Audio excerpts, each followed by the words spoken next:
ওচৰত বিদিত কৰিলে তেতিয়া ভগৱন্তই ক'লে যে হে ঋষি গধৰ্ম তেনে এগৰাকী লক্ষণযুক্ত সুভক্তিপৰায়ণা কন্যা হৈছে স্বয়ম্ভূৱ মনুৰ কন্যা দেৱসূতি।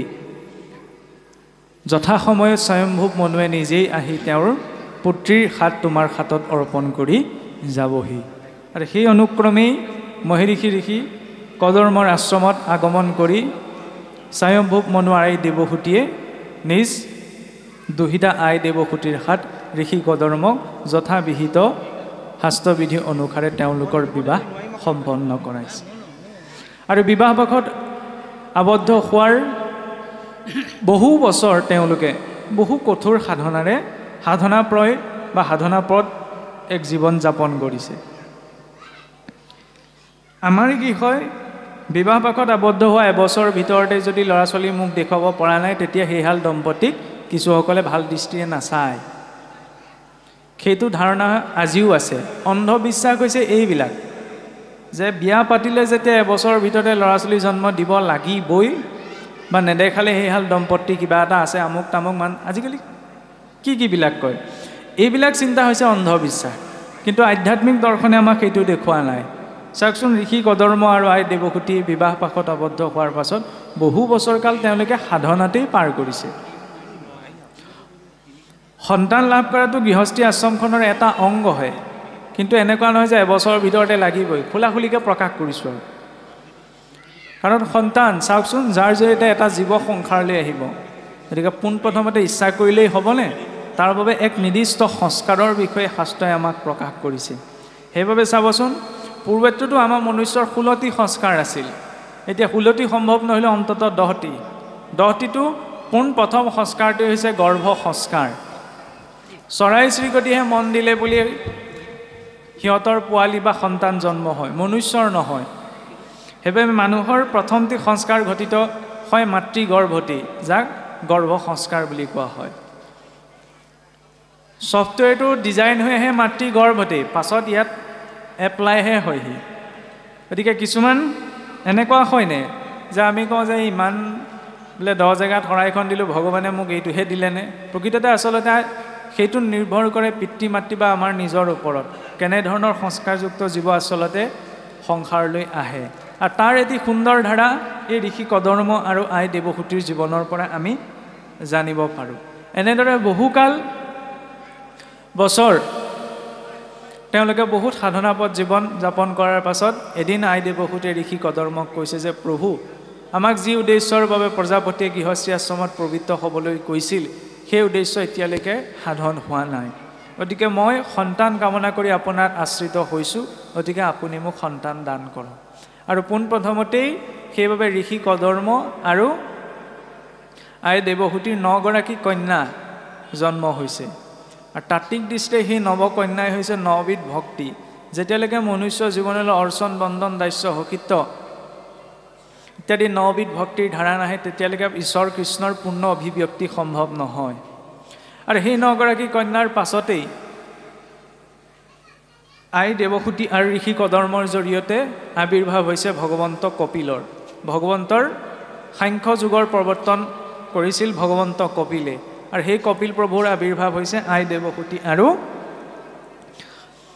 ঋষি কদৰ্মৰ জৰিয়তে। কাৰণ নৱভক্তিৰ সম্পূৰ্ণ ৰূপত প্ৰকাশ হোৱাৰ পাছতে ঈশ্বৰ কৃষ্ণৰ পূৰ্ণ অভিব্যক্তি সম্ভৱ হয়। এতিয়া এইখিনিতে বিচাৰণীয় দৰ্শন এইটো যে এহাল দম্পতীয়ে নিজৰ জীৱনত ইমান শুদ্ধ সাত্বিকতাৰে সাধনা কৰিছে যে ঈশ্বৰো বাধ্য হৈছে তেওঁলোকৰ জৰিয়তে সংসাৰলৈ আহিবলৈ। সেইবাবে আপুনি মই যিটো সংস্কৃতিত ডাঙৰ দীঘল হৈছোঁ, এই সংস্কৃতিটো মাতৃপ্ৰধান সংস্কৃতি বুলি কোৱা হয়, পিতৃপ্ৰধান সংস্কৃতি নহয়। চৰকাৰী ফৰ্মখন ফিল আপ কৰিবলৈ যাওঁতে ফাদাৰ নেমটো প্ৰথমতে থাকে, নহয়নে? আমি সুধিবলৈ বোলে এইটো কাৰ পুতেক, কিন্তু আমাৰ আধ্যাত্মিক দৃষ্টিৰে এইটো সংস্কৃতিটো হৈছে মাতৃপ্ৰধান সংস্কৃতি। আৰু চাওকচোন, গোটেই মেইন ডিপাৰ্টমেণ্টকেইটা ভগৱন্তই আইসকলকেই দি থৈছে। শক্তিৰ বোলে অধিষ্ঠাত্ৰী দেৱী দুৰ্গা, ঐশ্বৰ্যৰ অধিষ্ঠাত্ৰী দেৱী লক্ষ্মী আৰু বিদ্যাৰ অধিষ্ঠাত্ৰী দেৱী সৰস্বতী। কিন্তু মৰ্যাদাত থাকি কেনেদৰে জগত জননী সমস্ত ঐশ্বৰ্যৰ অধিষ্ঠাত্ৰী হৈও দেৱী লক্ষ্মীয়ে কেতিয়াও এইটো ভবা নাই মোকেই পাবলৈ গোটেই ব্ৰহ্মা পুৰন্দৰ আদি সকলো দেৱী দেৱতাই ইচ্ছা কৰি থাকে। আকৌ মইচোন এই নাৰায়ণৰ চৰণত হৈয়া চাওকচোন, নাৰায়ণৰ চৰণত কেনেকৈ বহি আছে। তাত সেই নাৰীগৰাকীৰ সন্মানত আঘাত পৰিছে জানো? কিন্তু আজিকালি সেই নাৰীৰ নাম লৈ পেলাই, সেই শক্তিৰ নাম লৈ অকণমান বেলেগকৈ প্ৰয়োগ কৰাও দেখা যায়। সেইখিনিত আমি নোসোমা হ'লে বিতৰ্ক হয়। কিন্তু নিজৰ নিজৰ মতে বুজি ল'ব আৰু কৃষ্ণ। গতিকে কথা হ'ল কি হয়, বৈদিক কালতো অপালা, লোপমুদ্ৰা ইত্যাদি মহিলা ঋষিসকলৰ উল্লেখ পোৱা যায়। আৰু আদি শংকৰাচাৰ্যও যেতিয়া মণ্ডন মিশ্ৰৰ সৈতে শাস্ত্ৰাৰ্থ কৰিছিল আজিৰ পৰা 2000 বছৰ আগতে, তাৰ নিৰ্ণায়ক ৰূপত সেই মণ্ডন মিশ্ৰৰ পত্নী উভয় ভাৰতীয়ে বহি আছিল। মহিলাসকলৰ মৰ্যাদা আছে, কিন্তু পুৰুষেই হওক বা মহিলাই হওক নিৰ্দিষ্ট মৰ্যাদাত থাকিহে সেই মৰ্যাদাক লংঘন কৰিয়ে আজিকালি বোলে চবে চব কাম কৰিব পাৰে, সেইটো নহয়। মৰ্যাদা মানে কি? নীতি নিয়ম। নীতি নিয়মৰ মাজত থাকিহে সকলোৱে সকলো কৰ্ম কৰিবলৈ অধিকৃত হয়। আৰু মাতৃপ্ৰধান সংস্কৃতি বুলি এইকাৰণেই কোৱা হৈছে কাৰণ মাতৃগৰাকী হৈছে নিৰ্মাতা। এই 14খন ভুৱন মণ্ডলতো সৃষ্টি কৰিছিল মায়া দেৱীয়ে। ঠিক তেনেদৰে এই স্থূল ব্ৰহ্মাণ্ডৰূপী শৰীৰটো সৃষ্টিৰ মূল আধাৰ হৈছে মাতৃগৰাকী। পুৰুষে তাত সাধনহে যোগান কৰি দিয়ে। এতিয়া সেই মাতৃগৰাকীয়ে আৰু সেই ঋষি কদৰ্ম ইমান শুদ্ধ সাত্বিকতাৰে তেওঁলোকৰ জীৱন যাপন কৰিছে যে ঈশ্বৰৰ অংশে কপিল প্ৰভুৰ আৱিৰ্ভাৱ হৈছে। আৰু গোটেই পৃথিৱীৰ ইতিহাসক আপুনি যদি ফঁহিয়াই চাই এনেকুৱা দৰ্শন ক'তো বিচাৰি নাপায় যে সেই এগৰাকী মাতৃয়ে নিজৰ শুদ্ধ সাত্বিক সাধনাৰে ঈশ্বৰৰ অংশৱতাৰক তেওঁলোকৰ জৰিয়তে আৱিৰ্ভাৱ কৰাই তেওঁৰ জৰিয়তে তত্ত্বজ্ঞান লাভ কৰিছে। আৰু যেতিয়া কপিল প্ৰভুৰ জন্ম হৈছে, জন্ম হোৱাৰ পাছতেই পূৰ্বৰ আশ্ৰম ধৰ্ম ৰক্ষা কৰি ঋষি কদৰ্মই বানপ্ৰস্থ সন্ন্যাস আচৰণ কৰি গৃহ এৰি পেলাই সন্ন্যাস ধৰ্ম গ্ৰহণ কৰি সম্পূৰ্ণ ঈশ্বৰ সেৱাত নিমিত্ত হ'বলৈ গুচি গৈছে। ইয়াৰ পাছত আই দেৱসূতীয়ে বহুত সাৱধানতাৰে কপিল প্ৰভুৰ শিশুকাল ডাঙৰ দীঘল কৰিছে। ইয়াৰ পাছত যেতিয়া কপিল প্ৰভু যুৱক অৱস্থা প্ৰাপ্ত হৈছে, তেতিয়া তেনেকুৱাতে এদিন আশ্ৰমত বহি কপিল প্ৰভু চাওক, এগৰাকী মাতৃয়ে নিজৰ পুত্ৰক গুৰুবৰণ কৰি পেলাই আত্মজ্ঞানৰ উপদেশ বিচাৰিছে। কম ডাঙৰ দৰ্শন নে? তেতিয়াহ'লে মাতৃগৰাকীৰ চিন্তা কেনেকুৱা হ'ব লাগিব যে মোৰ মুক্তি সম্ভৱ নহয়, কিন্তু ঈশ্বৰৰ অংশ মোৰ জৰিয়তে আৱিৰ্ভাৱ কৰোৱাই তেওঁৰ জৰিয়তে মই নিজেও আৰু অনন্ত কালৰ বাবে প্ৰয়োজনীয় তত্ত্ব উপদেশ প্ৰদান কৰাই মই নিজেও গতি সাধিম আৰু অনাগত সময়তো বাকীসকল মনুষ্যৰ জীৱন দৰ্শনৰ বাবেও আদৰ্শময় ৰাখি থৈ যাম। সেইটো হৈছে ভাৰতীয় সংস্কৃতিৰ চিন্তা। আৰু কপিল প্ৰভুক যেতিয়া সেই আসনাধিষ্ঠ কৰে আই দেৱহূতে পোনপ্ৰথমতে সুধিছে যে নম নম কপিল স্বৰূপ দেৱ হৰি প্ৰকৃতি পুৰুষ কয়ো মুহূৰ্ত বিস্তৰি কিবা হেতু জীৱ ৰজে বন্ধন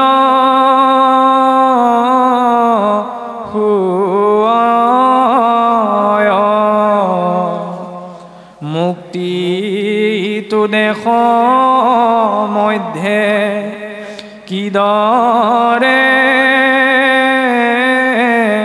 সম্ভৱ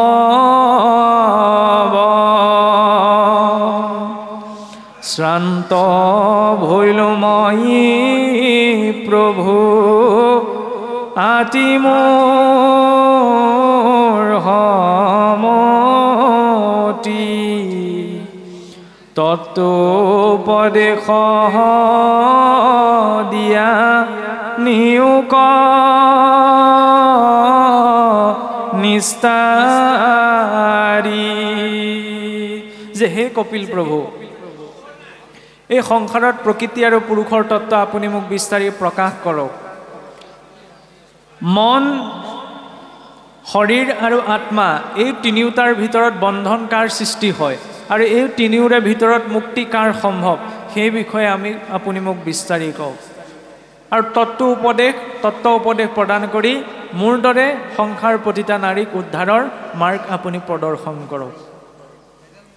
আৰু তেতিয়া কপিল প্ৰভুৱে পোনপ্ৰথমতে আৰম্ভ কৰিছে যে ভক্তিহে কল্যাণ পথ কহিলো বুজাই ঈশ্বৰত চিত্ত দিলে মুকুত শুৱই যে হে মাতৃ যে সকলোৰ ক্ষেত্ৰত কল্যাণৰ কথা যদি তোমাৰ আগত মই কওঁ তেতিয়া কল্যাণৰ বীজ ৰোপণ হয় ভক্তিৰ জৰিয়তে কাৰণ সেই ভক্তিৰ জৰিয়তে মনুষ্যই বা জীৱই যেতিয়া নিজৰ চিত্ত ঈশ্বৰত অৰ্পণ কৰে তেতিয়া সেই জীৱ মুক্তি হয় কাৰণ আমি যে মুক্তিৰ কথা কৈ আছোঁ প্ৰথমতে এইটো স্পষ্ট হোৱাটো প্ৰয়োজন যে মন শৰীৰ আৰু আত্মা এই তিনিওটাৰ ভিতৰত মুক্তি কাৰ সম্ভৱ পোনপ্ৰথম কথা শৰীৰৰ মুক্তি সম্ভৱ নহয় এইকাৰণেই নহয় কাৰণ শৰীৰটো হৈছে পাঞ্চভৌতিক এই শৰীৰটো আপুনি মই এৰি থৈ যাবই লাগিব শৰীৰটোতো নষ্ট হয় গতিকে শৰীৰৰ মুক্তি সম্ভৱ নহয় ইয়াৰ পাছত যদি চাওঁ আত্মাৰো মুক্তি সম্ভৱ নহয় কাৰণ যিটো বস্তু বা যিটো তত্ত্ব স্বয়ং মুক্ত তাৰ মুক্তি আকৌ কেনেকৈ সম্ভৱ আত্মাক কোনো গুণ দুখে স্পৰ্শ কৰিব নোৱাৰে তেনেস্থলত আত্মাৰ মুক্তিৰ প্ৰসংগৰ কথা নাহে তেতিয়াহ'লে ইয়াত কাৰ মুক্তিৰ কথা কোৱা হৈছে মনৰ মুক্তিৰ কথা কিমানে হয়া মনুষ্যানাম বন্ধনাৎ কাৰণমোক্ষয়ো বন্ধম তু বিষয়াসক্তম মুক্তম নিৰ্বিষয়ম মনঃ যে আসক্তি যেতিয়া মনত আসক্তি জন্ম হয় তেতিয়া জীৱৰ বন্ধন সৃষ্টি হয় আৰু নিনাশক্তিৰ জৰিয়তে মনৰ মুখ্য সম্ভৱ হয় সেইবাবে গীতাটো ভগৱন্ত কৃষ্ণই কৈছে যে মন এব মনুষ্যানাম বন্ধনাৎ কাৰণমোক্ষয়ো যে মনেই জীৱৰ বন্ধনৰ কাৰণ মনেই জীৱৰ মুক্তিৰ কাৰণ তেতিয়াহ'লে ভক্তি বুলি কওঁতে ভক্তিৰে যদি আমি নিজৰ চিত্ত বুদ্ধি ঈশ্বৰত অৰ্পণ কৰোঁ তেতিয়াহ'লে বোলে জীৱৰ মুক্তি সহজভাৱে সম্ভৱ হয় তেতিয়াহ'লে চিত্ত ঈশ্বৰত অৰ্পণ কৰাৰ ব্যৱস্থাটো কিদৰে আমি চিত্ত ঈশ্বৰক অৰ্পণ কৰিম মুখেৰে আমি কৈহে আছোঁ যে চিত্ত ঈশ্বৰক অৰ্পণ হ'ব লাগে তাৰ বাবে আমি নিজৰ ইন্দ্ৰিয়সমূহৰ লক্ষ্য জানিব লাগিব আমি ভাবোঁ কি ঈশ্বৰে আমাক জিভাখন দিছে মুঠতে জিভাখনে যি ভাল পায় তাকে খাবলৈকে দিছে নাকটো দিছে মুঠতে ভাল লগা সকলোকে গুণ ল'বলৈ নাকটো দিছে মুখখন দিছে যিহকে মনলৈ আহে তাকে ক'বলৈ ঈশ্বৰে মুখখন দিছে ভৰি দুটা দিছে যলৈকে ইচ্ছা যায় তালৈকে যাবলৈ ভৰি দুটা দিছে নহয় এই ইন্দ্ৰিয়সমূহ দিয়াৰ একোটা উদ্দেশ্য আছে যিটো আমি ভাগৱত ভক্তিৰ জৰিয়তে বুজিব পাৰোঁ হে ৰাম নকৰে কামনা ভোক টিকতে জিয়াল তাকে বোলে ভাগৱতী ভকতি প্ৰধান কৰ্ণে শুনে কৃষ্ণ কথা মুখে বোলে ৰাম মনে পাদ পদ্ম স্মৰে হস্তে কৰৈ কাম কৃষ্ণৰ প্ৰতিমা দেখে চক্ষুৱে ভক্তক বিষ্ণু বুদ্ধি কৰি হিৰে নমে সমস্তক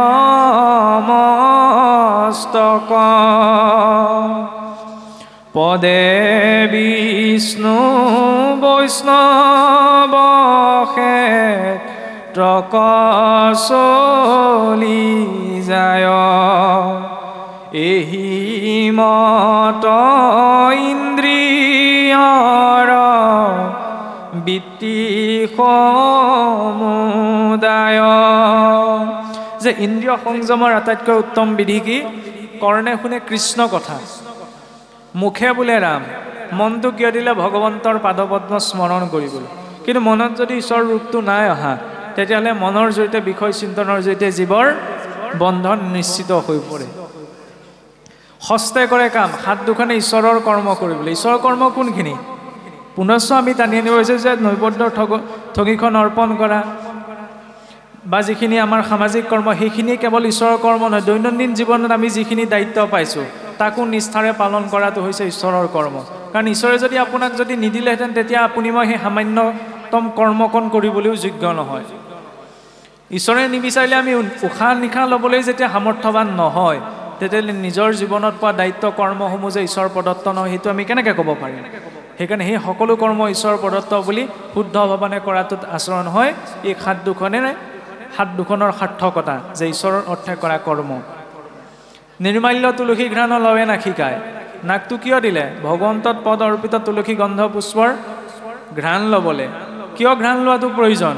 যে পুষ্পৰসু ঘ্ৰাণ যেন প্ৰৱেশে নাশাত এমতে যোগীৰ হিয়া প্ৰৱেশে আমাত। যিদৰে সুন্দৰ পুষ্পৰ ঘ্ৰাণটো গোন্ধটো আমাৰ অন্তৰ্মনত প্ৰৱেশ কৰে, ঠিক তেনেদৰে ভগৱন্তৰ পদ অৰ্পিত গন্ধ পুষ্পৰ গন্ধৰ জৰিয়তেও ভগৱন্তৰ ভক্তিৰ ভাৱটো আমাৰ অন্তৰত প্ৰৱেশ কৰে। সেইকাৰণে কিয় দিলে? নাকটো কি দিলে? নিৰ্মাল্য তুলসী ঘ্ৰাণ লৱে নাখিকায়, বিষ্ণুৰ নৈবদ্য মাত্ৰ আস্বাদে জিহ্বায়। ভগৱন্তত অৰ্পিত দ্ৰব্য আস্বাদন কৰিবলৈ আমাক জিভাখন দিছে। যিকোনো বস্তু এটা ভক্ষণ কৰাৰ আগতে প্ৰথমতে ঈশ্বৰত নিবেদন। কিন্তু ঈশ্বৰত কোনখিনি বস্তু নিবেদন হয়? সাত্বিক বস্তুখিনি। পত্ৰম পুষ্পম ফলম তৈয়ম মিয়মে ভক্ত প্ৰয়ুষ্যতি। পত্ৰ পুষ্প ফল মূল আদি শুদ্ধ সাত্বিক দ্ৰব্যখিনিয়ে ঈশ্বৰত অৰ্পণ হয়। অধিক জ্বলা টেঙা তিতা মৎস্য মাংস এইবিলাক ঈশ্বৰত অৰ্পণ নহয়। গতিকে অন্ততঃ মানুহ হিচাপত সেইখিনি বিচাৰ কৰি অকণমান জীৱনটোৰ পৰা আঁতৰাবলৈ চেষ্টা কৰিব লাগে। কাৰণ যেনেকুৱা অন্ন হ'ব তেনেকুৱা মন হ'ব। যদি আমি ৰাজসিক তামসিক অন্ন দ্ৰব্য বস্তু খাওঁ তেতিয়াহ'লে আমাৰ মনটো ৰাজসিক তামসিকেই হ'ব, তেনেকুৱা ধৰণৰ চিন্তাই মনলৈ আহিব। আৰু যদি ৰাজসিক তামসিক চিন্তাৰ মাজত থাকোঁ তেতিয়াহ'লে জীৱৰ বৌদ্ধিক বিকাশ সম্ভৱ নহয়। পদে বিষ্ণু বৈষ্ণৱ ক্ষেত্ৰক চলি যায়, এহিমত ইন্দ্ৰিয়ৰ বৃত্তি সমুদায়। ভৰিকেইটা কিয় দিলে? ভাল স্থানলৈ যাবলৈ, সৎসংগলৈ যাবলৈ। সৎসংগলৈ গ'লে অনৰ্থবিলাক স্বাভাৱিকতে নিবৃত্তি হয়। আদৌ শ্ৰদ্ধা ততো সাধু সংগোথ ভজন ক্ৰিয়া অথা শক্তি অনৰ্থ নিবৃত্তিস্ততো ৰুচি নিষ্ঠা ততঃ অথা শক্তি ভাবস্ততো প্ৰেমাদ্ভুদংসতি সাধকানামায়ম প্ৰাদুৰ্ভাৱে য়ৎ পুনঃ। যে পোনপ্ৰথমতে শ্ৰদ্ধা, আদৌ শ্ৰদ্ধা, আদিতে শ্ৰদ্ধা ভাৱটোলৈ সৎসংগলৈ গমন। সৎসংগলৈ গমন হ'লে কি হ'ব? অনৰ্থবিলাক নিবৃত্তি হ'ব। যিবিলাক বদ অভ্যাস এদিনত এৰ নাখায়, দুদিনত এৰ নাখায়, সৎসংগত থাকোঁতে থাকোঁতে এদিন নহয় এদিন স্বাভাৱিকতে এৰ খাই যাব। অনৰ্থ নিবৃত্তি হ'ব। অনৰ্থৰ নিবৃত্তি হ'লেহে ঈশ্বৰ ভক্তিত ৰুচি উপজিব, আৰু ৰুচি উপজিলেহে ভাৱ উপজিব। ভাৱ আহিলেহে ঈশ্বৰৰ প্ৰতি প্ৰেম আহিব, আৰু প্ৰেম আহিলেহে ভক্তি সিজিব। সেইটো হৈছে ভক্তি মাৰ্গৰ ধাৰা, যিটো ক্ৰমত আমি ঈশ্বৰ ভক্তিৰ দিশত আগবাঢ়িব পাৰোঁ। এতিয়া প্ৰকৃতি পুৰুষৰ কথা ক'বলৈ গৈ থাকোঁতে এই মনক নিয়ন্ত্ৰণ বা সংযমিত কৰিব পৰা আটাইতকৈ উত্তম সাধন ৰূপত কপিল প্ৰভুৱেও প্ৰদান কৰিছে, সন্মতি প্ৰকাশ কৰিছে কি? সৎসংগ, সাধু সংগ। এতিয়া সাধুনো কাক কোৱা হয়? কাৰণ কলিৰ যুগততো সাধু চিনি পাবলৈ বহুত টান। সেইকাৰণে কপিল প্ৰভুৱে পুনশ্চ সেই সাধুৰ লক্ষণৰ বিষয়ে প্ৰকাশ কৰি কৈছে যে সাধুৰ লক্ষণ কহোঁ সাৰে হাৰ শুয় কৰোণা চিত্ত সুহীন সৱাৰ শাস্ত্ৰয়নুবৰ্তী শত্ৰু নুহিউতাপন্ন সুশীল গুণে তাৰ মাত্ৰ হে ভূষণ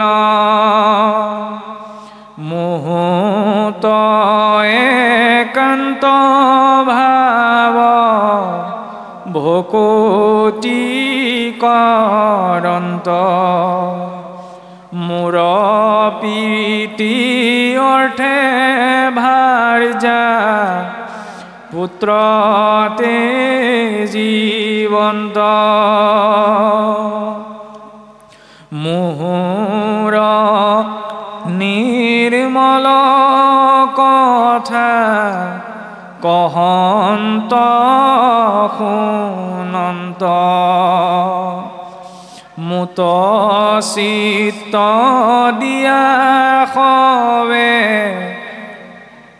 তাপয়েৰাবন্ত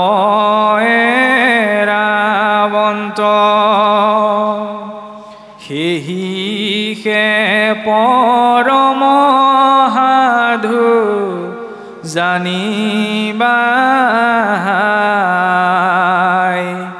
তাহাৰ সংগ কণিতে পাৰ্থিবা সদায়। যে হে মাতৃ, কেৱল কেইটামান নীতি সংযমৰ নিয়ম লৈ পেলাই মনক সংযমিত কৰি ৰখাটো সম্ভৱ নহয়, কিন্তু এই সংযমিতৰ ধাৰাটো সদায় বৰ্তাই ৰাখিবলৈ নিত্য নিৰন্তৰ প্ৰয়োজন হয় সাধু সংগ। এতিয়া সাধু কাক কোৱা হয়? সুয় কৰুণা চিত্ত সুহৃদ সভাৰ। সাধু হ'বলৈ পোনপ্ৰথমতে তেওঁৰ চিত্তটো কৰুণা সুহৃদ সভাৰ, যে তেওঁ বন্ধুজনৰ বাবেও সুহৃদ, শত্ৰুজনৰ বাবেও সুহৃদ। কাৰণ প্ৰকৃত সাধুজনৰ কোনো শত্ৰু নাথাকে। মই যদি ভাবি লওঁ এই আপোনাৰ সৈতে মোৰ কথা মিলে কাৰণে আপুনি আৰু মোৰ আৰু ভাল বন্ধু, আপোনাৰ লগত নিমিলে কাৰণে আপোনাৰ লগত মোৰ বৰ ভাল নাই, তেতিয়াহ'লে সেই ভাৱনাটোত সাধুত্ব প্ৰকাশ হোৱাটো সম্ভৱ নহয়। শাস্ত্ৰ অনুবৰ্তী শত্ৰু নাহি উৎপন্ন। শাস্ত্ৰ অনুবৰ্তী সাধু হ'বলৈ হ'লে নহয়নে? শাস্ত্ৰীয় নীতি নিয়ম মৰ্যাদাৰ মাজত যি জীৱন বৰ্তি কৰিছে সেইজন হৈছে সাধু। শত্ৰু নাহি উৎপন্ন, যি জীৱনত একো শত্ৰু উৎপন্ন কৰিবলৈ দিয়া নাই। আৰু শত্ৰু কেতিয়া উৎপন্ন হয়? যেতিয়া কিবা এটা বস্তু আমি আনৰ সৈতে তুলনা কৰিবলৈ যাওঁ।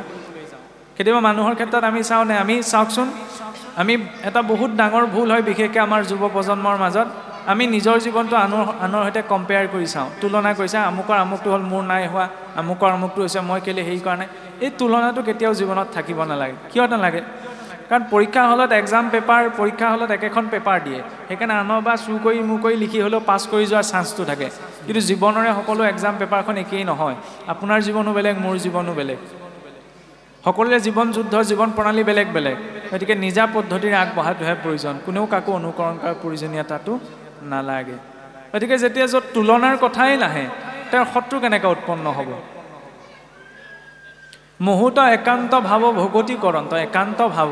একান্ত ভাৱ মানে এতিয়া আমি যে কৈ থাকোঁ যে একশৰণ বহুত উচ্চ পৰ্যায়ৰ বিষয়। আমি পোনপ্ৰথমতেই আমাৰ আউনীআটী সত্ৰৰ পূৰ্বজন অধিকাৰ বিশ্বচন্দ্ৰদেৱ গোস্বামী প্ৰভু ঈশ্বৰে এটা কথা প্ৰকাশ কৰিছিল, আমাৰ সত্ৰীয়া সমাজত যি শৰণৰ ব্যৱস্থা আছে সেয়া গীতাৰ শৰণ নহয়, সেয়া ধৰ্ম আচৰণৰ প্ৰাথমিক পৰ্যায়হে। কাৰণ গীতাৰখন বহুত উচ্চ পৰ্যায়ৰ। চাওকচোন, একত আশ্ৰয় ইমান সহজ নহয়। প্ৰহ্লাদে সেই একত আশ্ৰয় হোৱাৰ বাবে স্তম্ভটো ভগৱন্তক দেখিছিল, কিন্তু আমাৰ চেতনা ইমান উচ্চ পৰ্যায়লৈ যোৱা নাই। আমি ধৰ্ম আচৰণৰ প্ৰাথমিক স্তৰৰূপত শৰণ গ্ৰহণ কৰোঁ। সেই শৰণ আৰু এই শৰণৰ মাজত পাৰ্থক্য আছে। শৰণ এটা স্থিতিহে, কোনেও কাকো দি দিব নোৱাৰে যে তোমাৰ আজিৰ পৰা শৰণ সিদ্ধ হ'ল। সেই স্থিতিটোলৈ মই নিজেই যাব লাগিব। আৰু সেই স্থিতিটো পাবলৈ হ'লে এই ভক্তিৰ আটাইতকৈ গভীৰতম স্তৰম প্ৰেম ভক্তিৰ অবিহনে সেই শৰণক পোৱাটো সম্ভৱ নহয়। এতিয়া এই যে একান্ত ভাৱ, সাধুজনৰ আৰু ভগৱন্তত একান্ত ভাৱ মানে এনেকুৱা, কোনোবাখিনিত ভগৱন্তই যে এনেকুৱা কৈছে যে অধৰ্ম যিজন কৰে বোলে সেইজন মোৰ দোষী নহয়, আন দেৱ পূজে যিটো সিটো মূৰৰ দোষী। এতিয়া কথাটো এনেকুৱা, সেইটো বোলে আন দেৱী দেৱতাক পূজা কৰাসকলক বোলে ভগৱন্তই একদম দেখিবই নোৱাৰে, সেইটো দৰ্শন নহয়। দৰ্শনটো কি? এতিয়া আপোনাৰ ঘৰৰ মুৰব্বী হৈছে আপুনি, মোৰ লগত আপোনাৰ ভাল আছে, কিবা এটা প্ৰয়োজনীয় বস্তু হৈছে, মই আপোনাক ডাইৰেক্ট ক'ব পাৰোঁ ন। কিন্তু আপোনাক নকৈ যদি আপোনাৰ ল'ৰাটোক কওঁ যে হেৰা বোলে এই তোমালোকৰ ঘৰত আমুকটো আছে, দেউতাই দিয়ে নিদিয়ে ঠিক নাই, তোমাকে বিচাৰিলোঁ। যেতিয়া দেউতাকে কথাটো গম পাব, দেউতাকে ভাবিবনে মোৰ লগত ইমান ভাল, মই কি নিদিম বুলি ভাবিলে নি, মোক কেলৈ নক'লে? এই ভাৱত ভক্তজনে যেতিয়া ভগৱন্তৰ পৰা প্ৰত্যক্ষ ৰূপত নিবিচাৰি আন কোনো মাধ্যমে বিচাৰে, তেতিয়া ভগৱন্তই অনুতাপ অনুভৱ কৰে, তেওঁ মোৰ সৈতে সম্পৰ্ক আছে, মোক ক'ব লাগে।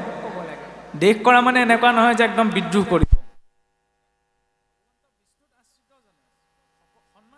বৈষ্ণৱৰ লক্ষণ কি? আন দেৱ নৱম দিব নিনিন্দিব, তেওঁ আন কোনো উপাস্যক বন্দনাও নকৰে আৰু নিন্দাও নকৰে। আৰু প্ৰকৃততে চাবলৈ গ'লে লক্ষ্মীক দেখা আমাৰ এতিয়া নামঘৰতে লক্ষ্মী নাৰায়ণৰ ফটোখন আছে। লক্ষ্মীক কি বুলি চাব? আনৰ দেৱী হিচাপে স্বয়ং বিষ্ণুৰ পত্নী। এতিয়া যদি তেওঁক যদি আন দেৱী বুলি আমি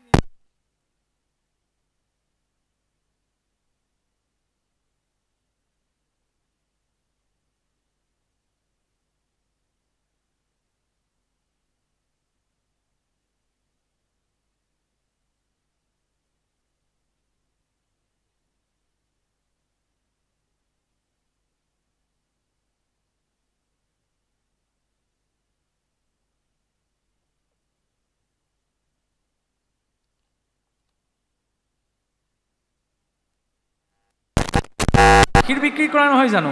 যেতিয়া আমি দণ্ডৱতে প্ৰণাম কৰি ঈশ্বৰৰ ওচৰত শৰণ গ্ৰহণ কৰোঁ, সেইদিনা তেওঁতে ক্ষীৰ বিক্ৰী হ'ল। গতিকে তেওঁৰ অৰ্থে তেওঁৰ ওচৰত যিজনে ভক্তি আচৰণ কৰিব সেইজন হৈছে ভক্তি। আৰু দ্বিতীয় শাৰীতে যে কোৱা হ'ল যে মূৰ প্ৰীতি অৰ্থে ভাৰ্যা পুত্ৰ এৰিবন্ত। এতিয়া এইটো হ'লে ডাঙৰ কথা আহি পেলাই ঈশ্বৰৰ প্ৰীতি অৰ্থে ভাৰ্যা পুত্ৰ কোনটো কণ্ডিশ্যনত? যদি সেই ভাৰ্যা পুত্ৰ ঈশ্বৰ বিদেশী হয়, যিদৰে বিদুৰে, যেতিয়া বিদুৰটো কুৰু বংশত আছিল, কিন্তু যেতিয়াই দুৰ্যোধনে ভগৱন্তৰ প্ৰতি নিন্দা বাক্য উচ্চাৰণ কৰিলে সেইখিনি সময়তে বিদুৰে সেই ৰাজকাৰেঙৰ দায়িত্বভাৰ তাতে এৰি থৈ গুচি আহিছে। গতিকে একান্ত ভক্তজন ইমান সতৰ্ক যে তেওঁ ভক্তৰ নিন্দা শুনিব নোৱাৰে। কেনেবাকৈ যদি নিজৰ গৃহখনত ভক্ত ভগৱন্তৰ নিন্দা হয় তেতিয়া সেই স্থান তেওঁ পৰিত্যাগ কৰে। সেইজন হৈছে সাধু। ধেমালি কথা নে? গতিকে সেই তেনেজন সাধুৰ সংগ প্ৰাৰ্থনা কৰিবলৈ কপিল প্ৰভুৱে কৈছে আই দেৱহূতি। কপিল প্ৰভুৱে প্ৰত্যক্ষৰ পৰা এইটো কোৱা নাই যে ময়ে ভগৱন্তৰ অংশ অৱতাৰ, গতিকে মোক আশ্ৰয় কৰি তুমি গতি পাবা। মাতৃক কৈছে কি তুমি তেনেসকল ভক্তৰ সংগ আশা কৰা। এতিয়া আমিওতো সেই তেনেধৰণৰ ভক্ত সংগ আশা কৰিব লাগিব। তেনেদৰে ভক্ত সংগ আশা কৰাটো আমাৰ জানো সম্ভৱ? কিদৰে সম্ভৱ কৰি দেখুৱাইছে? কাৰণ ভাগৱত আজি আমাৰ ওচৰত লিখিত ৰূপত আছে। ভাগৱতৰ প্ৰতিটো বাক্য, প্ৰতিটো অধ্যায় কাৰ পৰা আৰম্ভ হৈছে? শুক নিগদতি ৰাজা শুনা পৰীক্ষিত, নহয়নে? শুকদেৱে কৈ গৈছে, মহাৰাজ পৰীক্ষিতে শুনি গৈছে।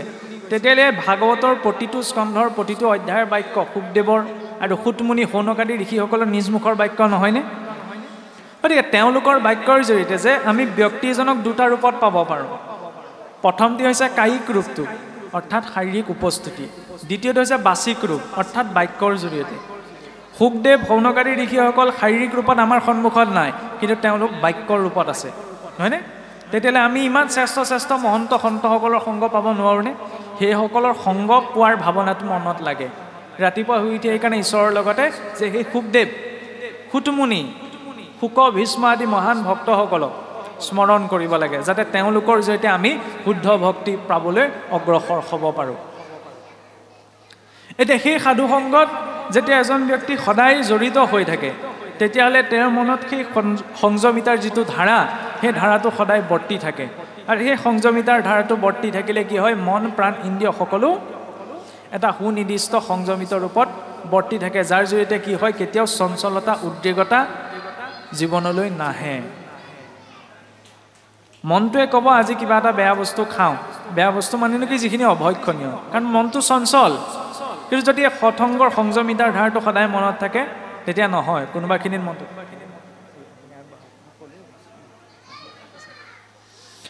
তেতিয়া সেইখিনি সময়ত অন্তৰৰ পৰা এটা ভাৱনা আহিব যে নহয়, মনটোৱে কৈছে যদিও মই এইটো নাখাওঁ, এই স্থানলৈ নাযাওঁ, এইটো কাম নকৰোঁ। সেই স্থিতিটোৱেতো লাগে। ভগৱন্ত আমাৰ হৃদয়ত আছে, তাক অনুভৱ কৰাৰ ভাৱনাটোহে আমাৰ ভিতৰত লাগে। এইকাৰণে, কাৰণ উশাহ নিশাহ লৈ আছোঁ যদিওতো সেইটো আমাৰ অনুভৱ হোৱা নাই, কিন্তু যেতিয়া আমি গুৰুত্ব দি চাওঁ যে উশাহ নিশাহ চলি আছে, ঠিক তেনেদৰে যেতিয়াই আমি গুৰুত্ব দিম যে হয় শুই থাকোঁতেতো মই শুই আছোঁ, কিন্তু মই শুই থকা অৱস্থাটো শৰীৰতো কিবা এটা জাগ্ৰত হৈ আছে।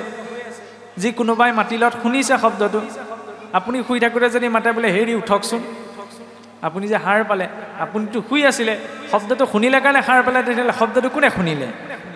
মানে নিৰ্ধাৰিত অৱস্থাটো শৰীৰতো কিবা এটা শক্তি জাগ্ৰত হৈ আছে। সেই শক্তিটোক জনাৰ পথটোৱেই হৈছে আধ্যাত্মিকতা। আৰু তাৰ বাবে প্ৰয়োজনীয় সৎসংগৰ জৰিয়তে সংযম আহে, সংযমৰ জৰিয়তে ভাৱৰ জৰিয়তে প্ৰেম, আৰু প্ৰেম ভাৱত সেই ঈশ্বৰৰ ৰূপ চিন্তনটো স্থিৰ ৰূপত হৃদয়ত ধৰিবলৈ সহজ হয়। এতিয়া এই সম্পৰ্কত ক'বলৈ গৈ কপিল প্ৰভুৱে জাগতিক 3 প্ৰকাৰৰ প্ৰলয়ৰ কথা কৈছে, যে নিত্য এই সংসাৰখনত 3 প্ৰকাৰৰ প্ৰলয়ত সংসাৰখন বৰ্তি আছে। যে খণ্ড প্ৰলয়, নিত্য প্ৰলয়, খণ্ড প্ৰলয় আৰু মহাপ্ৰলয়। নিত্য প্ৰলয়, প্ৰলয় মানে কি? সহজ অৰ্থত কিবা এটা ধ্বংস হোৱা। এতিয়া চাওকচোন, আপুনি মই যিখন জগতত বাস কৰি আছোঁ, এইখন জগতত নিত্য প্ৰলয় চলি আছে। মানে কি? এই যে দিনবিলাক বাগৰি বাগৰি গৈ আছে, যিদিনা আমি জন্ম গ্ৰহণ কৰোঁ সেইদিনাৰ পৰা আমাৰ মৃত্যুটো আৰম্ভ হৈ যায়। দিন বাগৰি গৈ আছে, মৃত্যুলৈকে আগবাঢ়ি গৈ আছোঁ। প্ৰকৃতিটো যিবিলাক পৰিৱৰ্তন হৈছে, লাহেকৈ ধ্বংসৰ ফালে আগবাঢ়ি গৈ আছে। এইটো হৈছে নিত্য প্ৰলয়। খণ্ড প্ৰলয়, খণ্ড প্ৰলয় কেতিয়া সৃষ্টি হয়? ব্ৰহ্মাৰ আধা বয়সত সৃষ্টিত খণ্ড প্ৰলয় সৃষ্টি হয়। ব্ৰহ্মাৰ আধা বয়স কেতিয়া হয়?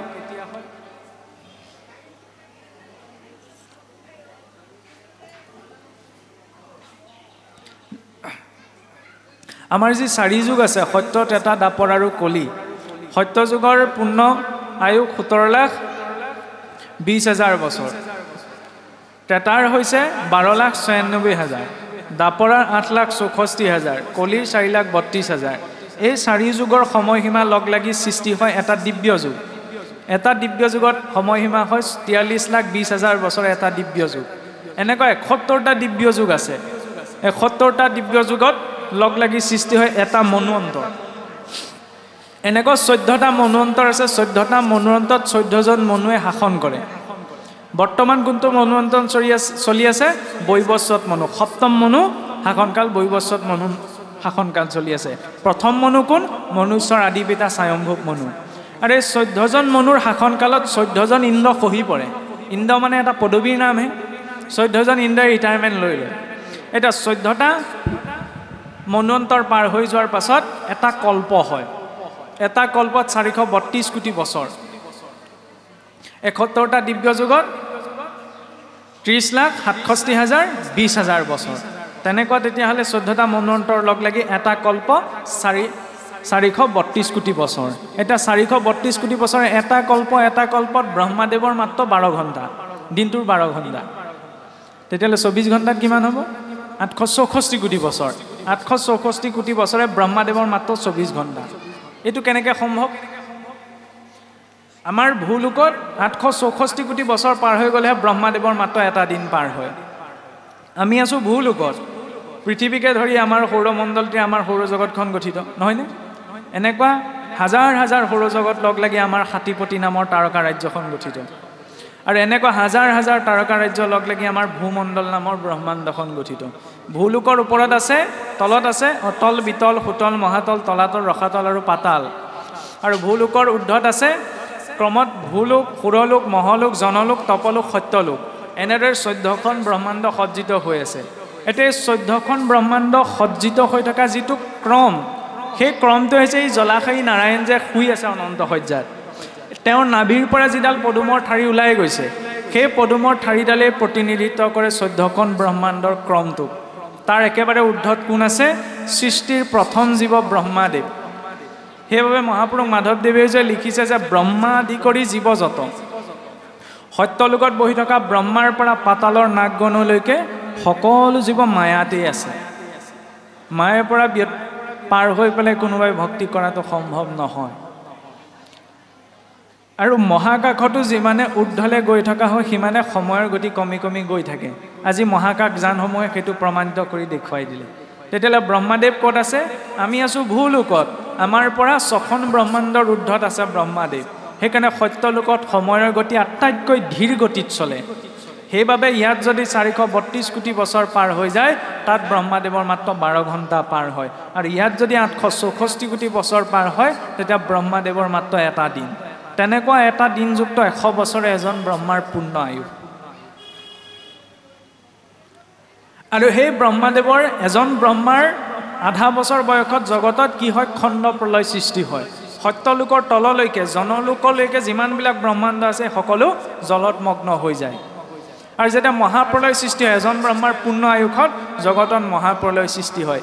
কেনেকৈ? অনন্তদেৱৰ মুখৰ পৰা বোলে অগ্নিবাজ হয়। সেই অগ্নিয়ে সমস্ত সৃষ্টি, অগ্নিতত্ত্ব, জলতত্ত্ব নিৰূপণ হয়, বায়ুতত্ত্ব নিৰূপণ হয়, আকাশতত্ত্ব নিৰূপণ হয়, মহত্তত্ত্ব প্ৰকৃতি পুনৰ নাৰায়ণ। এইজন হৈছে জলাশয়ী নাৰায়ণ। এই জলাশায়ী নাৰায়ণে 14খন ব্ৰহ্মাণ্ড ধাৰণ কৰি ৰাখিছে কিন্তু তেওঁৰ ঊৰ্ধত আছে মহাবিষ্ণু মহাবিষ্ণুৰ ঊৰ্ধত হৈছে বৈকুণ্ঠ আৰু কিদৰে এই মহাপ্ৰলয় সৃষ্টি হয় খেৰৰ ডোম এটা যেতিয়া ডাঙৰকৈ ডোম কৰি থোৱা থাকে দেখিবলৈ কিমান ডাঙৰ হৈ থাকে নহয়নে তাত যদি জুই লগাই দিওঁ তেতিয়াহ'লে ডাঙৰ ডোমটোক অলপ সময়ৰ পিছতে সামান্য অকণমানি ডোম এটালৈ পৰিৱৰ্তন হ'বনে সেইকাৰণে জগতৰ সৃষ্টিও প্ৰথম ক'ত ধ্বংস ক'ত হয় অগ্নিত মানুহৰ অন্ত্যেষ্টিক্ৰিয়া সেইকাৰণে ক'ত হয় অগ্নিত অগ্নিহে স্থূল বস্তু এটা সূক্ষ্ম আৰু স্থূল দুটা ৰূপত ভাগ কৰি দিব পাৰে আৰু সেই জ্বলাই দিয়া খেৰৰ ডোমটোত যদি পানী এবাল্টি আপুনি ঢালি দিয়েগৈ তেতিয়াহ'লে তাৰ পৰিমাণ আকৌ কমি আহিব নহয়নে সেইকাৰণে অগ্নি তত্ত্বৰ পাছত জল তত্ত্ব ইয়াৰ পিছত বায়ু তত্ত্ব আৰু বায়ু তত্ত্ব নিৰূপণ হয় আকাশ তত্ত্ব মহৎ তত্ত্ব প্ৰকৃতি পুনৰ নাৰায়ণৰ শৰীৰত ইয়াৰ পিছত অনন্ত কালৰ বাবে নাৰায়ণে যোগ নিদ্ৰা গ্ৰহণ কৰে ইয়াৰ পিছত পুনত যেতিয়া সৃষ্টিৰ সংকল্প জাগ্ৰত হয় পোনপ্ৰথমতেই তেওঁ কাক সৃষ্টি কৰে যে অনাদি ৰূপিণী ঈশ্বৰৰ অৰ্ধকায় ব্যক্ত ভৈলা মহামায়া সৃষ্টিৰ ঈশায় ঈশ্বৰৰ কটাক্ষে দেৱী ভৈলা গৰ্ভৱতী প্ৰকৃতিৰ পুত্ৰ ভৈলা মহত উৎপত্তি যে ঈশ্বৰৰ সংকল্প মাত্ৰকে প্ৰথম মায়া দেৱীৰ আৱিৰ্ভাৱ হয় আৰু সংকল্প মাত্ৰকে সেই মায়াৰ পৰা তিনিটি অহং তত্ত্ব সৃষ্টি হয় সাত্বিক অহং ৰাজসিক অহং তামসিক অহং সাত্বিক অহংকাৰৰ পৰা 14জন দেৱতা সৃষ্টি হয় ৰাজসিক অহংকাৰৰ পৰা পঞ্চ জ্ঞানেন্দ্ৰিয় পঞ্চ কৰ্মেন্দ্ৰিয় আৰু মন সমেত একাদশ ইন্দ্ৰিয় সৃষ্টি হয় তামসিক অহংকাৰৰ পৰা পঞ্চ তন্মাত্ৰ শব্দ স্পৰ্শ ৰূপ ৰস গন্ধ আৰু পঞ্চ মহাভূত পৃথিৱী জল বায়ু অগ্নি আকাশ এই পঞ্চ মহাভূত সৃষ্টি হয় এই তত্ত্বসমূহ মহামায়াৰ সৃষ্টি হোৱাৰ পাছত ঈশ্বৰে জলাশায়ী নাৰায়ণে সংকল্প ৰূপত ব্ৰহ্মাদেৱক আৱিৰ্ভাৱ কৰে আৰু ব্ৰহ্মাদেৱৰ জৰিয়তে সৃষ্টি বিস্তাৰ কৰায় আৰু এই 14জন দেৱতাই সৃষ্টি হোৱাৰ পাছতে যেতিয়া অধিষ্ঠান বিচাৰে তেতিয়া 84 লক্ষ যোনি অতিক্ৰম কৰাৰ পাছত মনুষ্য শৰীৰটোত এই 14জন দেৱতা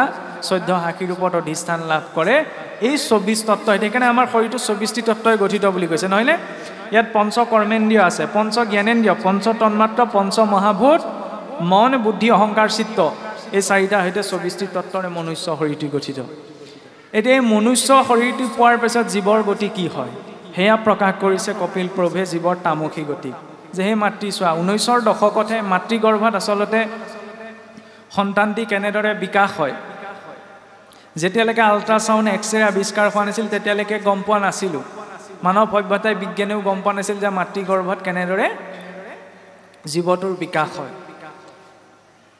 আল্ট্ৰাছাউণ্ড এক্সৰে আৱিষ্কাৰ হোৱাৰ পাছতে যেতিয়া স্কেন কৰি গম পোৱা হ'ল সেইবিলাক কম্পিউটাৰত চাই গম পালে যে এনেকৈ প্ৰথম মাহত এইখিনি বিকাশ হয় দ্বিতীয় মাহত এনেকৈ সেই ডিটেইলছটো বিজ্ঞানে প্ৰকাশ কৰিলে কিন্তু ভাগৱতত চাওক আজিৰ পৰা 1000 বছৰ আগতে কপিল প্ৰভুৱে মাতৃৰ আগত সেই গাইনলজিৰ কমপ্লিট ডেছক্ৰিপশ্যন দি থৈ গৈছে যে প্ৰথম ৰাত্ৰত দুয়ো এক হয় বৰ্তুল পঞ্চৰাত্ৰত দশম দিনত কঠিন শুয় বদৰি ফলৰ নয় যে হে মাতৃ চোৱা এইখিনি তত্ত্ব 24টি তত্ত্বৰে মনুষ্য শৰীৰটো গঠন হোৱাৰ পাছতো যেতিয়া পিতৃ মাতৃৰ সেই মিলন কৰ্মকো সৃষ্টি যজ্ঞৰ লগত তুলনা কৰা হৈছে কাৰণ সন্তান সৃষ্টি কৰাত জীৱ শৰীৰটোহে সৃষ্টি কৰিছে নহয়নে এটি জীৱ আহিব গতিকে তাৰ বাবে সংযমিতা পবিত্ৰতাটো প্ৰয়োজন এগৰাকী মাতৃয়ে যদি বিচাৰে তেতিয়া ব্ৰাহ্মণ কুলত অসুৰৰো জন্মাব পাৰে আৰু এগৰাকী মাতৃয়ে যদি বিচাৰে অসুৰৰ বংশটো প্ৰহ্লাদৰ দৰে ভক্ত জন্মাব পাৰে ঋষি কাশ্যপৰ দুগৰাকী পত্নী আছিল নহয়নে দ্বিতীয় আৰু অদিতি দ্বিতীয় মাতৃয়ে বিচাৰিলে যে দেৱতাসকলক পৰাস্ত কৰিব পৰা মোৰ সন্তানসকল ক্ৰূৰ হওক শক্তিশালী হওক বহুত তামসিক গুণযুক্ত হওক এনেধৰণৰ ভাৱনা কৰিয়েই সন্তানৰ আশা কৰাৰ বাবে তেওঁৰ পুত্ৰ ঋষি কাশ্যপৰ ঔৰসত এজন শ্ৰেষ্ঠ ব্ৰাহ্মণৰ ঔৰসত দুটা ডাঙৰ দৈত্য জন্ম গ্ৰহণ কৰিছিল আনহাতে সেই কক্ষীপুৰৰ ঔৰসতেই আয়ে কায়েধু মাতৃয়ে বিচৰাৰ কাৰণে শুদ্ধ সংকল্প আৰু সাত্বিকতাৰে গৰ্ভ পালন কৰাৰ বাবে প্ৰহ্লাদৰ দৰে এটি সন্তান জন্ম হৈছিল। এইখিনি কেৱল সাধু কথাই নহয়, এইখিনি হৈছে প্ৰকৃত বাস্তৱিকতা। কাৰণ মনুষ্যৰ যাত্ৰা সেইখিনিতে আৰম্ভ হয় যেতিয়া মনুষ্যৰ গৰ্ভ সংস্কাৰ ঘটে। প্ৰথম ৰাত্ৰত দুয়ো লগ হয়। কি লগ হয়? পুৰুষৰ বীৰ্য আৰু স্ত্ৰীৰ ৰজ। বৰ্তুল পঞ্চ ৰাত্ৰত 5 দিন হোৱাৰ লগে লগে সি বৰ্তুল মানে কি? এটা সাধাৰণ মাংসপিণ্ডৰ নিচিনা এটা আকাৰ সৃষ্টি হয়। 10ম দিনত কঠিন হয় বদৰি ফলৰণয়। শিলিখাটোৰ দৰে এটা কঠিন মাংসপিণ্ড সৃষ্টি হয় 10ম দিনলৈকে। প্ৰথম মাহলৈ প্ৰথম মাহ স্পৰ্শ কৰালৈকে সেই জীৱৰ শিৰ অংশ আৰু ভৰি অংশ বিকাশ হয়। দ্বিতীয় অংশত উদৰ আৰু বক্ষ অংশ সম্পূৰ্ণ হয়। তৃতীয় মাহত নখ, চুলি, চকু এইবিলাকৰ গঠন আৰম্ভ হয়। চতুৰ্থ মাহত জীৱৰ শৰীৰটো প্ৰায় সম্পূৰ্ণ হয়। পঞ্চম মাহত ক্ষুধা তৃষ্ণা এইবিলাক অনুভৱ হ'বলৈ আৰম্ভ কৰে। ষষ্ঠ মাহত সেই সংগবিলাকৰ যিবিলাক আন্তৰিক ইন্দ্ৰিয় আছে, হৃদযন্ত্ৰ হওক, পাকস্থলী হওক, এইবিলাক সম্পূৰ্ণ ৰূপত গঠন হয়। সপ্তম মাহত স্পৰ্শ হোৱাৰ লগে লগে বা সপ্তম মাহত প্ৰৱেশ কৰাৰ লগে লগে জীৱৰ কাণ, নাসিকাৰ ৰন্ধ, আন্তৰিক নাড়ীৰ গঠন সম্পূৰ্ণ হৈ উঠে। অষ্টম মাহত শৰীৰটো দৃঢ় হয়। নৱম মাহত গৰ্ভমুদ্ৰাৰে মাতৃগৰ্ভত জীৱটোৱে গৰ্ভ অৱস্থা লাভ কৰি থাকে। আৰু সেই গৰ্ভাৱস্থাত থকা জীৱটোত কি হয়? চতুৰ্থ মাহ হোৱাৰ লগে লগে জীৱ আহি মাতৃগৰ্ভত প্ৰৱেশ কৰেহি। সেইবাবে যে আমাৰ কোৱা হয় যে আগতে এইটো ব্যৱস্থা আছিল, গৰ্ভাৱস্থা পালন কৰা আইগৰাকী টান কাম কৰিবলৈ নিদিয়ে বা বহুত নীতি নিয়মত থাকিবলৈ দিয়া হয়। কিয়? কাৰণ মাতৃগৰাকীয়ে যেনেধৰণৰ আচৰণ কৰিব, যি বাক্য ক'ব, যেনেধৰণৰ অন্ন খাব, তাৰ প্ৰত্যক্ষ প্ৰভাৱ সেই গৰ্ভস্থ সন্তানটিৰ ওপৰত পৰে। কেনেদৰে? হে ৰামাপ্যায়নী নামে নাৰী গোট আছে, নাৰীৰ শুই আছে বন্ধ, স্ত্ৰীৰ আন্তত মেৰিয়া ধৰই, শিশুক কৰয় পুষ্ট। যে স্ত্ৰীৰ শৰীৰত যিডাল নাৰীৰ সৈতে সন্তানৰ শৰীৰ যুক্ত হৈ থাকে তাক আপ্যায়নী নাৰী বুলি কোৱা হৈছে। বিজ্ঞানৰ ভাষাত যিডাল আম্বেলিকাল কৰ্ড বুলি কোৱা হয়। সেই নাৰী সন্তে জীৱা অন্ন ৰস, মাতৃ খাই পৰিপুষ্ট, সেই ৰস গয়া জীৱৰ শৰীৰে পৰিপাছে বৃদ্ধি হয়। গতিকে সেই আপ্যায়নী নাৰীৰ জৰিয়তে মাতৃগৰাকীয়ে যিখিনি অন্ন ৰস ভক্ষণ কৰে সেইখিনি গৈ জীৱ শৰীৰত পৰেগৈ।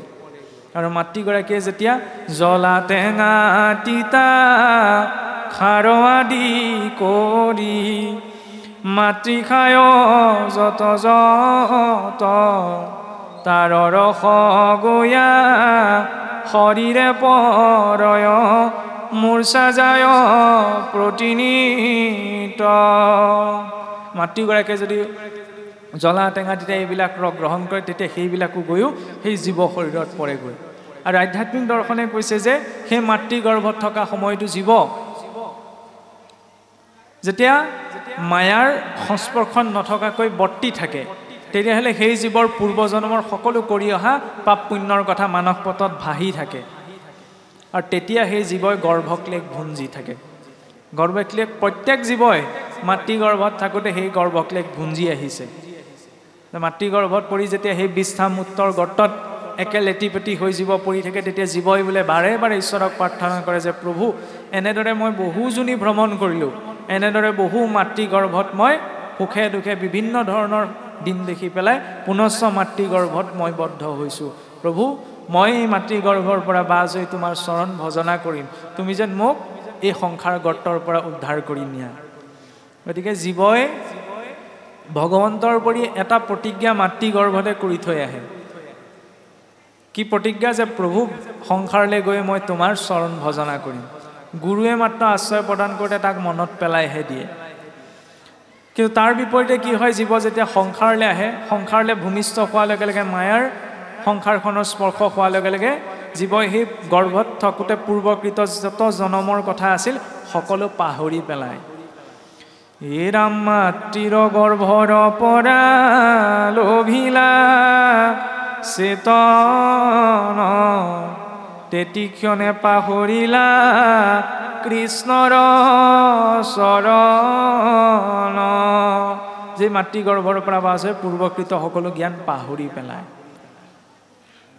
আৰু সেই জীৱৰ সংস্কাৰো নিৰ্মাণ হয় মাতৃ গৰ্ভতে কেনেধৰণৰ স্বভাৱ গুণ বৈশিষ্ট্য গুণযুক্ত হ'ব সেইটো আমি ভাগৱতৰ আৰম্ভণি মাহাত্ম্যযুক্ত গোকৰ্ণ আৰু ধুন্দুকাৰীৰ উপাখ্যানৰ জৰিয়তেও বিচাৰ কৰি চাব পাৰোঁ যে শাস্ত্ৰসমূহে আমাক কিমান সুনিৰ্দিষ্ট ৰূপত মনুষ্য জীৱনটোৰ বাবে উপদেশ আগবঢ়াইছে যে পিতৃ মাতৃয়ে যেতিয়া আমাৰ দিনটোত ৮টা প্ৰহৰ থাকে নহয়নে ৩ ঘণ্টাৰ মূৰত একোটা সময়ক প্ৰহৰ বুলি কোৱা হয় দিনৰ প্ৰহৰত স্ত্ৰী পুৰুষৰ মিলনৰ জৰিয়তে যি সন্তান জন্ম হয় সেই সন্তান মৃত হয় এই আমি কোৱা কথা নহয় শাস্ত্ৰইহে কৈছে নহয়নে আৰু ৰাত্ৰিৰ প্ৰথম প্ৰহৰৰ মিলনৰ জৰিয়তে যি সন্তান জন্ম হয় তেওঁ অল্পায়ু হয় দ্বিতীয় প্ৰহৰত যি সন্তান জন্ম হয় তেওঁ ৰোগীয়া হয় তৃতীয় প্ৰহৰত জন্ম হোৱা যি সন্তান তেওঁ উত্তম হয় আৰু চতুৰ্থ প্ৰহৰৰ জৰিয়তে যি সন্তান জন্ম হয় সেয়া সৰ্বোত্তম হয় সেই ভক্ত প্ৰহ্লাদৰো বীৰ্যৰোপণ মাতৃ কায়াধুৰ গৰ্ভত কেতিয়া হৈছিল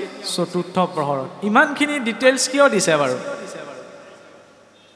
কেৱল তত্ত্ব কথাত লাগি থাকিবলৈ আমাৰ মনুষ্য জীৱনটোত প্ৰয়োগ কৰিবলৈ সেইবাবে কোৱা হৈছে যে আমি মনুষ্যই যদি বিচাৰোঁ গীতাত ভগৱন্তই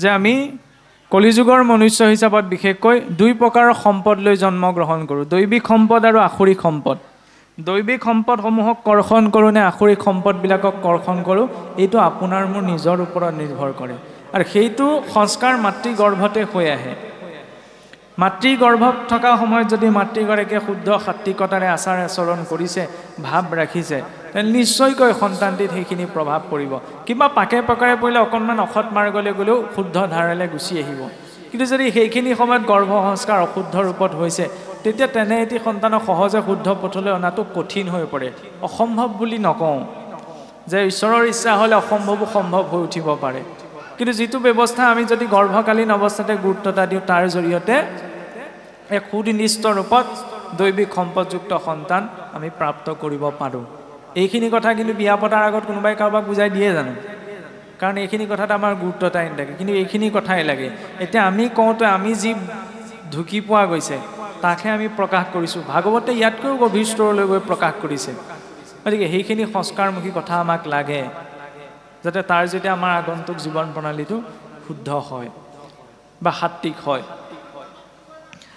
কাৰণ স্ত্ৰী পুৰুষৰ মিলনৰ সময়ত স্ত্ৰী পুৰুষৰ যেনেধৰণৰ ভাৱ জড়িত হয় তেনেধৰণৰ সংস্কাৰযুক্ত ভাৱনায়ো সেই গৰ্ভস্থ সন্তানটিক প্ৰভাৱ পেলায় যদি দাম্ভিকতা তামসিকতা কেৱল কাম উন্মত্ততাত ভাৱনাগ্ৰস্ত হৈ সেই গৰ্ভ সংস্কাৰ হৈছে তেতিয়া সেই সন্তানো তেনেকুৱা উন্মত্ততা গুণযুক্তই হ'ব সেইবাবে তাত সংযমিতাৰ প্ৰয়োজন কাৰণ আমি যদি চাওঁ কায়াধু মাতৃও যিদিনা কশিপুৰৰ বীৰ্য গৰ্ভত স্থাপন কৰিছে মানে কাহিনীটো আমি সকলোৱে জানো যে বাৰে বাৰে কশিপুক পৰোক্ষভাৱে মাতৃগৰাকীয়ে নাৰায়ণক স্মৰণ কৰাই লৈছে সন্তানহে জন্ম দিবলৈ তাত আকৌ ভগৱানৰ নামটো লোৱা কিয় প্ৰয়োজন সেইটোৱেইটো দৰ্শন যে ভক্তি মানে কেৱল ধূপ গছ জ্বলোৱা চাকি গছ জ্বলোৱাটোৱেই নহয় জীৱনৰ প্ৰতিটো পৰ্যায়ত যেতিয়া ভগৱত স্মৰণৰ ধাৰাটো গুচি আহে তেতিয়া সেয়া হৈছে প্ৰকৃত ভক্তি আৰু সেই ভক্তিহে মনুষ্য জীৱনটো পৰিৱৰ্তন কৰাব পাৰে আৰু সেই দৰ্শনেই আমাক লাগে এতিয়া বাৰু যাওঁ হওক